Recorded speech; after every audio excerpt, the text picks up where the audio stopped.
You are listening to Orange Blaze, a Florida Trail podcast. It's been great. Think how things have lined up to work out so far on this hike. That's been one of the joys so far up the hike is meeting with people you come across, and you never know, where it's going to take you. But, it's all worked itself out, and it's been amazing. So Yeah.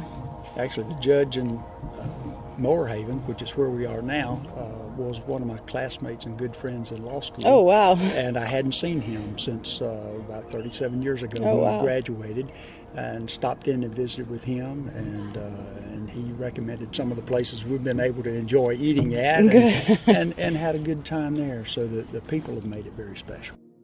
That was James Steps Parker and Sean Flattop Spence, 2020 Florida Trail Thru-Hikers. This is the third episode in my Billy Goat Day interview series. Be sure to listen to episodes 32 and 33 for the others in the first set of interviews from that day. If you're a longtime listener, you may already be familiar with the name Flattop. That's because he's one half of the Crestview Trail Angel duo of Frosty and Flattop, heard on episode 8 of the podcast. Thru-hiking the Florida Trail has been on Flattop's hiking wish list for several years now, and this year he was able to make it happen. Pairing up with him is Steps, a fellow hiker from Flattop's local Florida Trail Association chapter. I was unfamiliar with Steps other than his Instagram screen name when I first met him during the Billy Goat Day weekend.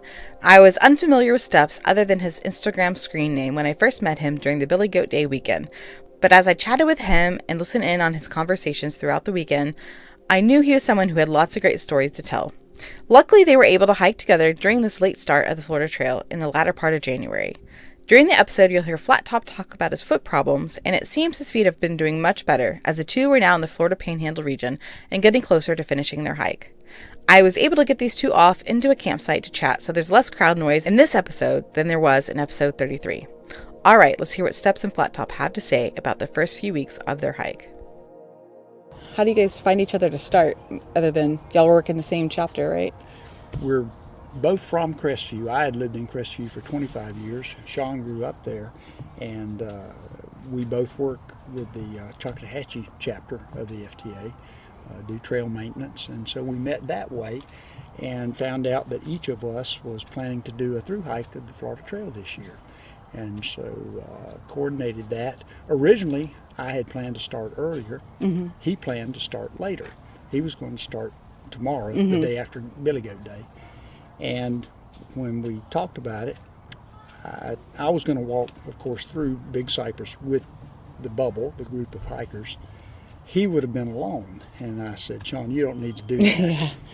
I said, how about this? Let's split the difference. Let's start somewhere in the middle, and we'll hike together. That way, we'll get to Billy Goat Day. We'll have hiked for about a week. You'll have a couple of days off. We can both rest up and relax a couple of days, and then go back and hit the hike again. By then, we're through the swamp, we're through the reservation, and part of the road walk's behind us, and we can pick up again. So that's the way we end up starting and doing this together. And it's worked out really well for both of us. I think we're both enjoying each other. Oh, yeah. It's been very good. It's been somewhat of a learning experience for the two of us.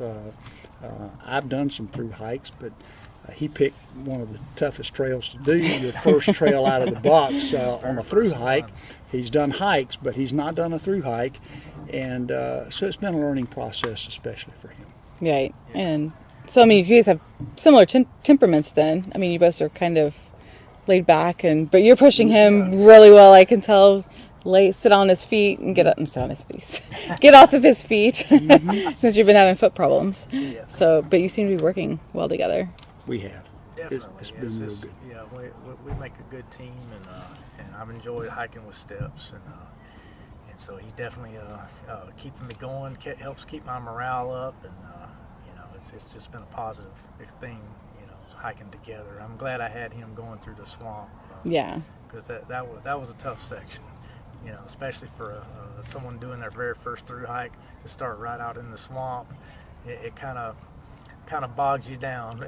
Yeah. Especially on a drier year, when you get to the second half of it, it was really muddy, and so it was tough going, but we made it through. I had no issues after that, and then we we got out on the levees, and then we started trying to push big miles, back to back, like 20-something mile days, and then all of a sudden I started getting some blisters. So it's been tough since then. But Yeah. And you've wanted to do the trail for several years now. absolutely, yeah. This has been a dream of mine for the past 6 years. In fact, when I first learned about the Florida Trail, immediately I remember the first day I laid my eyes on the map and saw, I was blown away that there was a trail that went across, the state of Florida. And this is my home state. I love Florida. Grew up here, so that's why it's such a passion of mine. And to know, as much as I've started getting into hiking, enjoying it, backpacking, and then it just all comes together. And then I saw the Florida Trail and was just blown away that we have this nice long trail that goes across this beautiful state, and the diversity of the state. And so I just wanted to see it all. And so that was my motive for wanting to thru-hike. And then running into some of the thru-hikers, you heard our story, how I got into it through trail angeling with Kelly. And so when I took Kelly out on her first overnight backpacking trip, that's when we ran into Jupiter, and just to see a thru-hiker in action, that really sprung it forward from there. Right. And so here I am today. I finally got my opportunity. So as you remember, the last time I was on, at that time I was still taking care of my dad, his full-time caregiver. He did pass away back in May, and so that was a tough loss for me. But I knew that I could see it coming, and now is my time to get out and do a thru-hike, and so I'm trying to seize the moment while I can. So Yeah. Good. And for me, I had set my sights on the AT, the Appalachian Trail, for this year. I've postponed that for another year. My plan is to do that next year. But because I live in Florida and have lived a lot of my life in the state of Florida, I wanted to do this one first. My first thru-hike was the Pinhoti Trail because I grew up in Alabama. Okay. So that was my first one. But I've done several, and this one's a different experience. The others all had mountains, had tough climbs, but were no easier, or harder than this. I would say this is very similar in the part that requires tenacity. You've got to grind it out, and Sean's Flattop seeing the range of emotions you go through from, you get so down sometimes you just want to sit down and quit, and you got to keep going, and he's experienced that. He's experienced the elation that you get when you have a perfect day like today or yesterday when you're out there hiking and things go so well. Right. And it runs the gamut of emotions. So he's been able to experience that, and it's been good for both of us. Right. And when you're on trail, like sometimes nothing's going wrong. It's just, you just get down. I mean, the day could be perfect. It could be sunny. There's nothing, the trail's perfect. And it's just, your mind just goes to the hardest place, and that's the hardest is your mind. Food has been good to motivate. Yeah, that's true too. It served real well as a motivator for Flattop. definitely, I told him, I said, I've never known anyone that do a thru-hike and gain 5 pounds, but I think he is on course to do that. Well, you're only at 120 miles in or something. Yes. So around there. I think we're in Moorhaven right now. So. Okay. So yeah, we started about 8 days ago, I guess it was, and so yeah, we're just halfway around Lake Okeechobee now, and like you said, we've been through that roller coaster of emotions already, seen the ups and downs, and it's definitely been a roller coaster. And, 2 tough points were, of course, Big Cypress with the mud and the water. He had a tough time getting through there. I did too. It's not easy. Got through it. The next tough part was the weather change.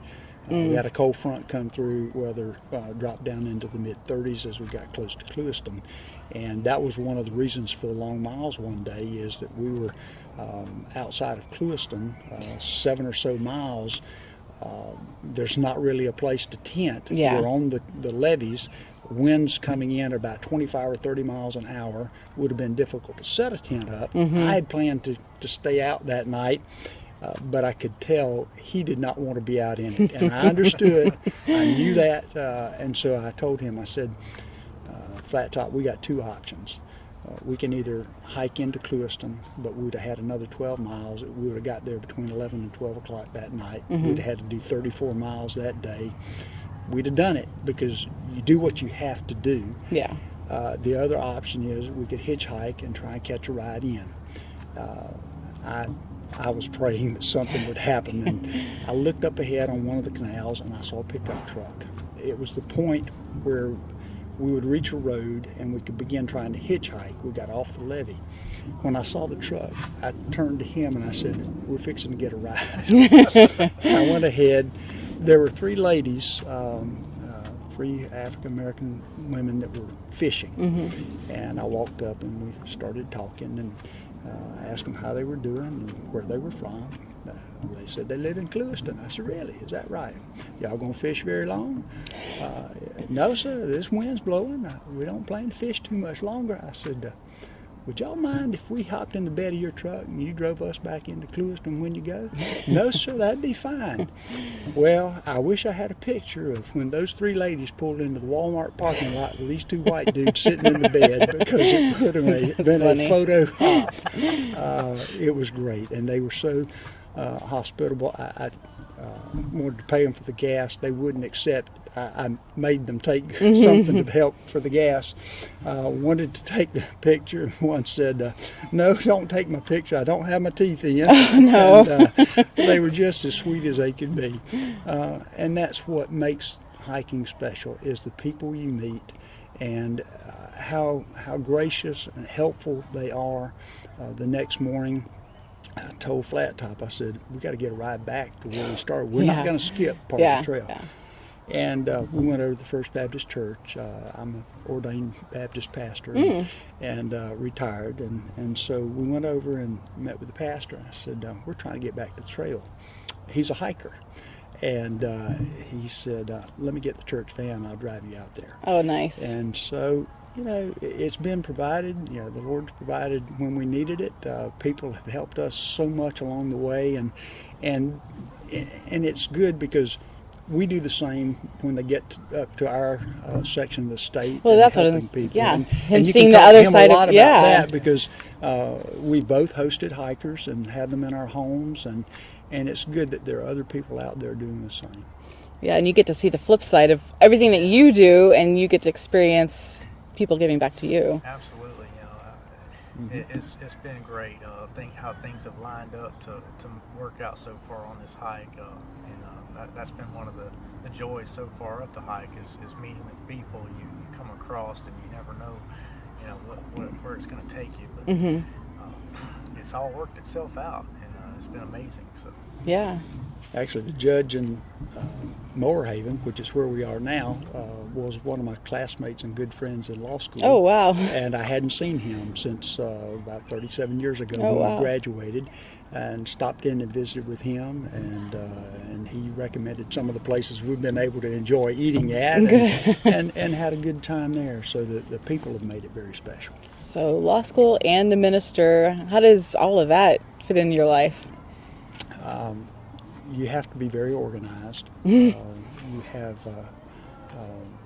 obviously commitments work-wise because of I was a prosecutor for 34 years for the state attorney's office, and primarily a lot of child abuse cases was what I handled. On the weekends, I pastored a little country church for 20 years, and retired from both of that, and now I'm able to hike more. But you balance family and work, and you've got to be able to do both. And to do that, you have to be organized. Yeah. And the same with hiking. You have to be very organized. You can't go off and forget things. And so you have to keep track of where every item is, make sure you've got it all together, and that's what I've done. So how did you get involved in the Florida Trail? And so this is your first Florida Trail hike, right? Yes. Okay, so how did you get involved in the Florida Trail to begin with? First Thru-Hike. I've for probably 10 or 12, no more than that, probably 15 years, used the trail. I lived in Crestview, very close to the trailhead on Highway 85 below Shoal River. And I was a runner. I've been a runner for many years. I've done 73 marathons and done trail runs. And so I would run from Highway 85 into Junior Walton Pond and back, which was 15 miles. I eventually got to where I would have my wife drop me at 285, which is Mossy Head, and I would run from there back to the house, so about 17 miles. And for years I had trail run. 10 years ago, I ran the Pikes Peak Marathon. And after running it, my son the next day said, well, Dad, let's hike it. And so the next day we got up, we hiked to the summit, and he said, Dad, we got to get a ride down. I'm about to die. And he was the athlete. He played baseball in college, and I said, okay, we'll get a ride down. So I found somebody to get us a ride down. And after that, he and I began to hike a 14er every year. And that kind of became my thing and his. We together would hike a 14er. And that got me to hiking. I started thinking I can't run forever. I'm going to need to mix it up some. And not a swimmer, not so much a cyclist, and I love the hiking. I love the outdoors. Grew up on a farm and being in the woods. So I started doing more hiking, and that trail that I used to run was now hiking trail too. Right. And I was always impressed with how well Eglin was kept. And then I found out that Eglin, the U.S. Air Force, does not maintain that trail. It's volunteers who work it. And so I wanted to become a part of that, and I ran into one of our workers, Bruce Varner, and after talking with him, became a volunteer. Okay. So, that led me to Flattop. And so how long have you been volunteering then? Since I retired, a little over a year. Oh, okay. Okay, so not too long. Okay. And then, but you said you did the Pinhoti Trail. What other trails have you hiked? I've done several others. I've done the Benton Mackay Trail. I went out and did part of the Colorado Trail. I did the Collegiate Peaks Loop, which goes down the east side and then went back up the west side, which follows the Continental Divide Trail. So 162-mile loop on it this summer. Okay. So you're really just dipping your toes into the long distance trail community then. I have time now to do Yeah, I know. It's great. Yeah, and you said you got your trail name from Nimblewell Nomad. Tell me about that. My first thru-hike, I got to Flag Mountain. Of course, Alabama was home. I'd grown up there, and I thought, well, I want to do the Pinhoti. And when I got to Flag, Nimblewell was there. And I knew who he was. He's a legend. Yeah. When I walked up, he asked me my trail name, and I said, I don't really have one. I've had some people try and give me names, and he said, well, if you don't have one, you either select one yourself or you're going to get stuck with one you don't like.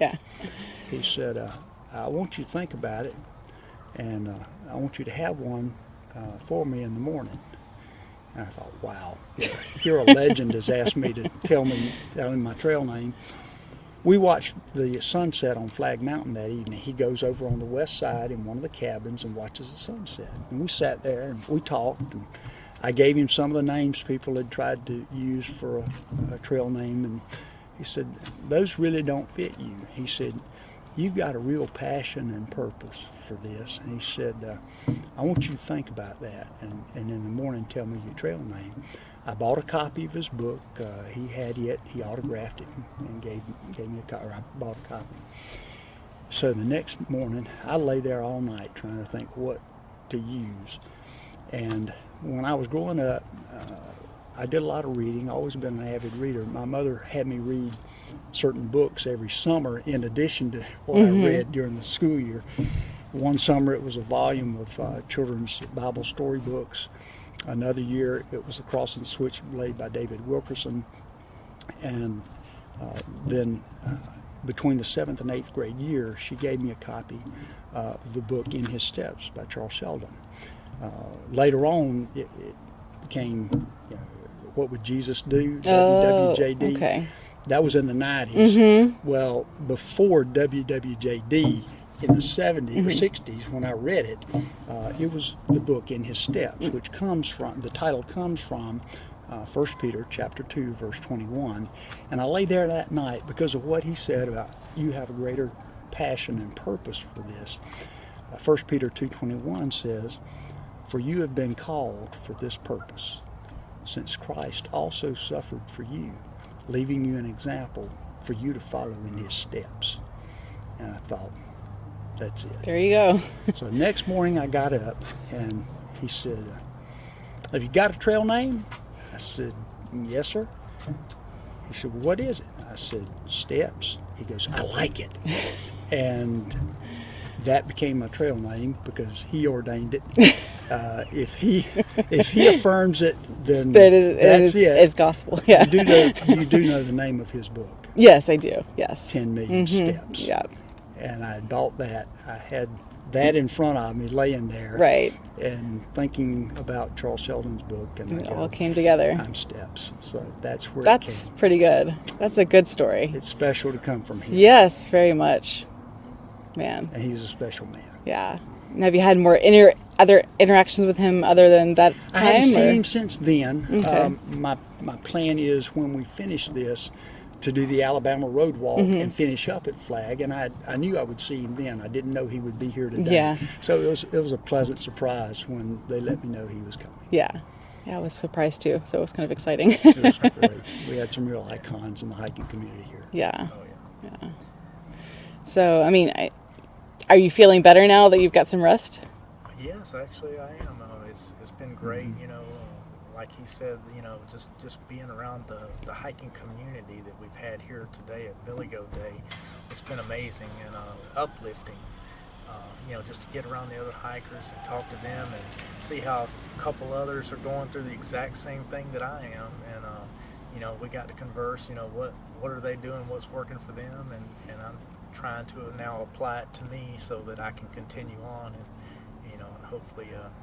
I really want to see the rest of the trail, so that's my motive to keep going. I'm rooting for you. I don't want you to. You got to keep going because you've been wanting it for so long. He's going to get there. I've got a good partner here with Steps, you know, to keep me motivated and going. So you know, he'll keep kicking me in the rear along the way, whatever it takes to keep it going. So even if he has to pull me along.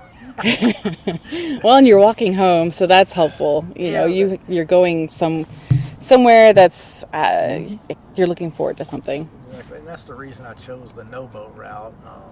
So I wanted to have that feel like I was walking home. You know, since I live up in Crestview, it has that feel to it. You know, I've still got a long ways to go. You know, to get there, but you know, it's got that pull to it. You know, I have a.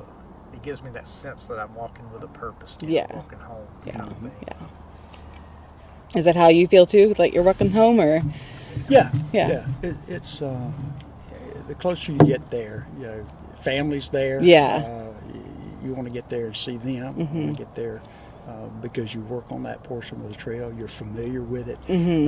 I've hiked as far on the Florida Trail from Fort Pickens all the way to Bluntstown. So I'm familiar with that. So once I get there, I'll feel like I'm home already. So yes, even though I'll still have 150 miles or so to go, I'll still know the place and feel like I've made it. Yeah. Well, and when you get closer, you'll be able to stay. Are you gonna try to go home and slack pack it, or are you gonna be? No, probably not slack pack it, but at least stay at home. Do some more Trail Angel home days. Exactly.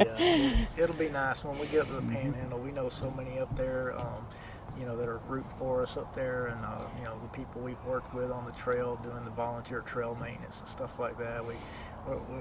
It'll be nice when we get up there. That's when I'll feel comfortable about, you know, reaching Fort Pickens. When I get up to the Panhandle and the parts that I'm familiar with, that's when I'll know I'll have, you know, because I'm so familiar with the trail up there. That's where I've done all my training hikes, and the majority of my hiking experiences come up there in the Panhandle. So I'll feel really good when I get up there, and that's the other thing about the pull, you know, trying to get up the state. And his confidence level will rise once we get there. So right now it's kind of giving him some motivation and keeping him encouraged. And all this down here is brand new to me. Of course, I've read about it. I've seen pictures. I've watched videos of other hikers go through. You've talked to other hikers in person, yeah. I've talked about it a lot with some of the thru-hikers I've helped, along the way, and so I had an idea of what to expect, but to actually experience it firsthand, it's on another level. Yeah. So. Yeah, there's definitely been some challenges so far for sure, but yeah, it's all part of it, and I knew it wasn't going to be easy. I knew there was going to be some challenges along the way, but that's all what makes through hiking so special. If it was that easy, then it wouldn't be as worth it. Right. But that going through the challenges that gives you that, whatever you're looking for in life, it can help you find that purpose you're out there for, because there's so many reasons that people do through hikes to begin with, Mm-hmm. And so, for me, I knew it would be after losing my parents, so this is a time to go out, and just kind of reflect on life and figure out what's next in life, and I think for Flattop, it's also a time to heal. Yeah. And I think this gives him that opportunity to do that. Right. Think about it now. Yeah, exactly. So it's been good for that, to get out there and we're getting close to from what I've just been, talking with some of the other thru-hikers here at Billy Goat Day. We're not far from getting back in the woods, and that's when I'll start feeling more comfortable, because that's what I'm used to doing all my training hikes on and everything like that. That's what I'm used to. Mm-hmm. And so we're going to finish up this levee walk before too long, and then I'll be back in the woods, and that's where I'm more familiar with hiking. It'd be easier on your feet again too. Yeah. It will be. Now, what's preventing you from not doing the AT right after this? Are you just... My plan this summer is to go back out to Colorado. Okay. Where one of my oldest son is, and there do a series of 14ers. Okay. I've done 16 so far, but I want to go out and I haven't done Elbert, which is the highest peak, and several others, probably Princeton and Yale, and some of the ones I can camp there in the around that area and just do one-day hikes and go to the summit and down. Okay. And then next year, AT. You could do AT next year. I also have to take my wife on a trip. Oh, I told okay. her, my Christmas present to her was I told her I would take her to Italy and France nice. this Oh, fall. nice. So that's the plan. Okay. Is that because she's been so good and so understanding and allowed me to be able to go and do some hikes that I enjoy. We're going to do one together. That's so good. we can spend some time Nice. together. So Nice. right now she's visiting grandkids. Okay. And which is a It's fun better too. substitute Yeah. than me. So she'd much rather be with them, I think. And she's enjoying that, so it allows me to be able to hike. Okay. And but we're going to spend some time together in the fall. Good. Well, thank you guys for sitting and chatting. I know Thanks, you've got Misty. lots of stories, and I'll be excited to hear when y'all finish. So, We're going to be there. yeah. We'll be there. I'll be watching y'all. And are you doing a trail journal still? Or Yes, okay, I do a I will trail check journal. that out, and I'll Okay. put that in the show notes for the episode for people. So, All right. thank you guys. Yes. Thank you. That's it for Steps and Flattop, but I hope to get them both on again to chat about the rest of their hike. Steps is a trail journal, and I'll put that in the show notes along with both of their social media profiles for y'all to check out. The podcast website is orangeblaze.thegardenpathpodcast.com, and you'll find the podcast on Instagram as Orange Blaze Podcast and on Facebook as Official Orange Blaze Podcast. That's it for this month, but stay tuned for more Billy Goat Day interviews in the coming months. Happy hiking, y'all.